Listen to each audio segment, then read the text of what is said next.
Hello everyone. In the previous video we learned the sine function. In this video we are going to learn the cosine function. Let's get started. Let's have an angle between 0 and 90 degrees or between 0 and pi over 2 radians. Let's say this is the initial side of our angle. The initial side is always the positive part of the x-axis. The terminal side must be on the first quadrant, and this is the angle alpha. First quadrant, as you see, terminal side, and this angle is alpha. So this is the intersection point of the unit circle and the terminal side. It has two coordinates, and as you know, the y coordinate is called sine of alpha, and the y-axis is called sine axis. So what is cosine? Cosine is the x-coordinate of the intersection point. So this is cosine of alpha. So we can also call x-axis cosine axis. In the first quadrant, cosine function is always positive because all the intersection points must be on this arc, of the unit circle, and their x-coordinate is always positive. As you see, if our angle is between 0 and 90 degrees, then the intersection points will be on this arc, and their x-coordinate will be always positive. In the first quadrant, cosine function is decreasing function. As the measure of our angle increases, the x-coordinate of these points decreases. For example, let's say that we have this angle.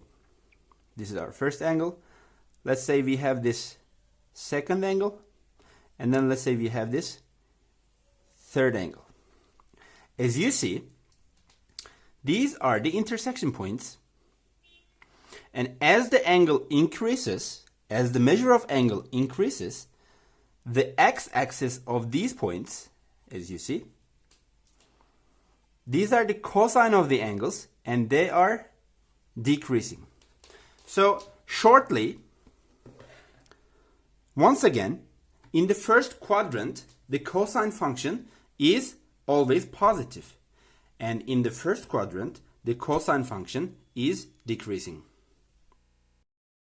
In the second quadrant, where the angle is between 90 and 180 degrees, or between pi over 2 and pi radians, we will have this figure. This is the initial side, as you see, initial side, and this is the terminal side. This is our intersection point. So the cosine function, the cosine of alpha, is the x-coordinate of this point. So this is cosine of alpha. And you already know that this is sine of alpha. In the second quadrant, cosine function is negative because the intersection points, all the intersection points will be on this part of the circle, on this arc of the circle. All the x-coordinates, as you see, all the x-coordinates are negative because it is on the left of the y-axis. Okay? So, in the second quadrant, cosine function is always negative. In the second quadrant, cosine function is decreasing. So let's look at these three angles. This is the largest angle, and this is the smallest angle. So as you see, as the measure of the angle increases, look at the cosine values. Look at the cosine values. As the measure of angle increases, the cosine value decreases. So in the second quadrant, cosine function is decreasing. As a conclusion about the second quadrant, we can say that the cosine function is negative in the second quadrant, and the cosine function is decreasing in the second quadrant. Let's investigate the third quadrant. Now we have an angle between 180 degrees and 270 degrees, or between pi and 3 pi over 2 radians. So let's draw an angle. This is our initial side, and this is going to be our terminal side. So this is the intersection point. So the x-coordinate of the intersection point is our cosine.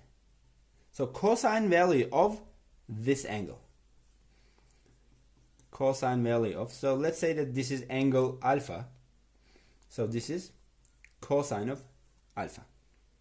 So as you see, cosine of any angle in the third quadrant is always negative because all these points, their x coordinate is always negative.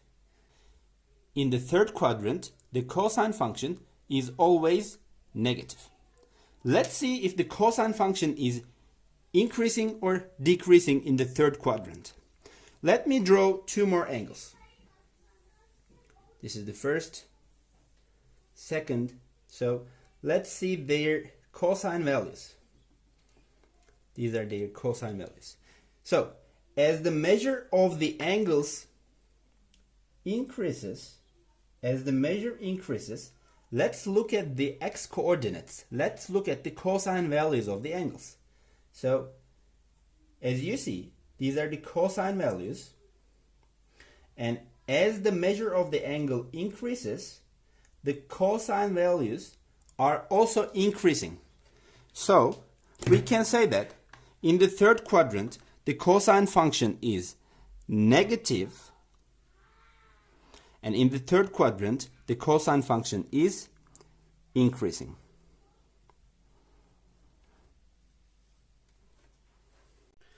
Okay, so this is our last case.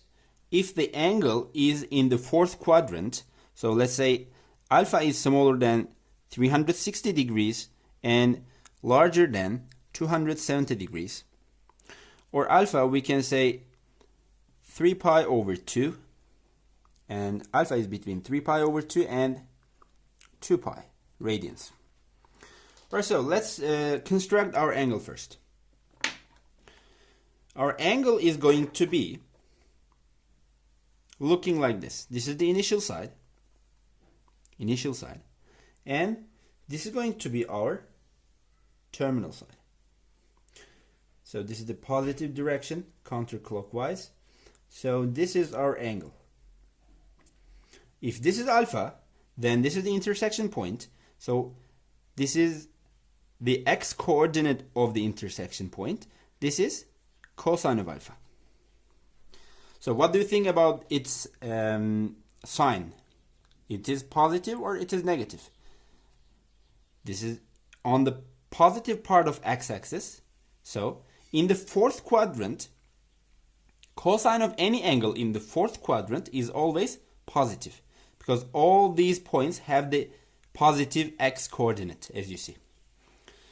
So it is increasing or decreasing. The cosine function is increasing or decreasing in this quadrant. Let's try to investigate that. Let's choose 3 points, 1, 2, and 3. Let's look at their x-axis, x coordinate. So these points are their x coordinates. So as the angle increases, how about the values of the x coordinates? They're also increasing, right? The measure of the angle increases, and these values also increase. So we can say that in the fourth quadrant, the cosine function is positive. And in the fourth quadrant, the cosine function is increasing. This is another conclusion of cosine function. Cosine of any angle is always greater than or equal to -1 and less than or equal to 1. So let me explain this on the unit circle. So let's say that our angle, any angle, let's say our angle is this. So this is the intersection point.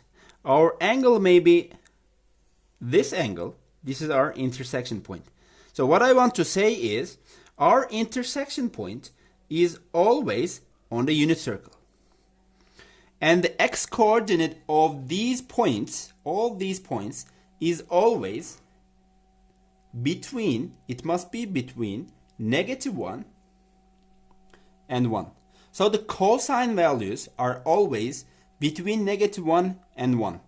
And the cosine values, of course, may be equal to -1 for the cosine of pi. And for cosine of 0 or cosine of 360, it may be also equal to 1.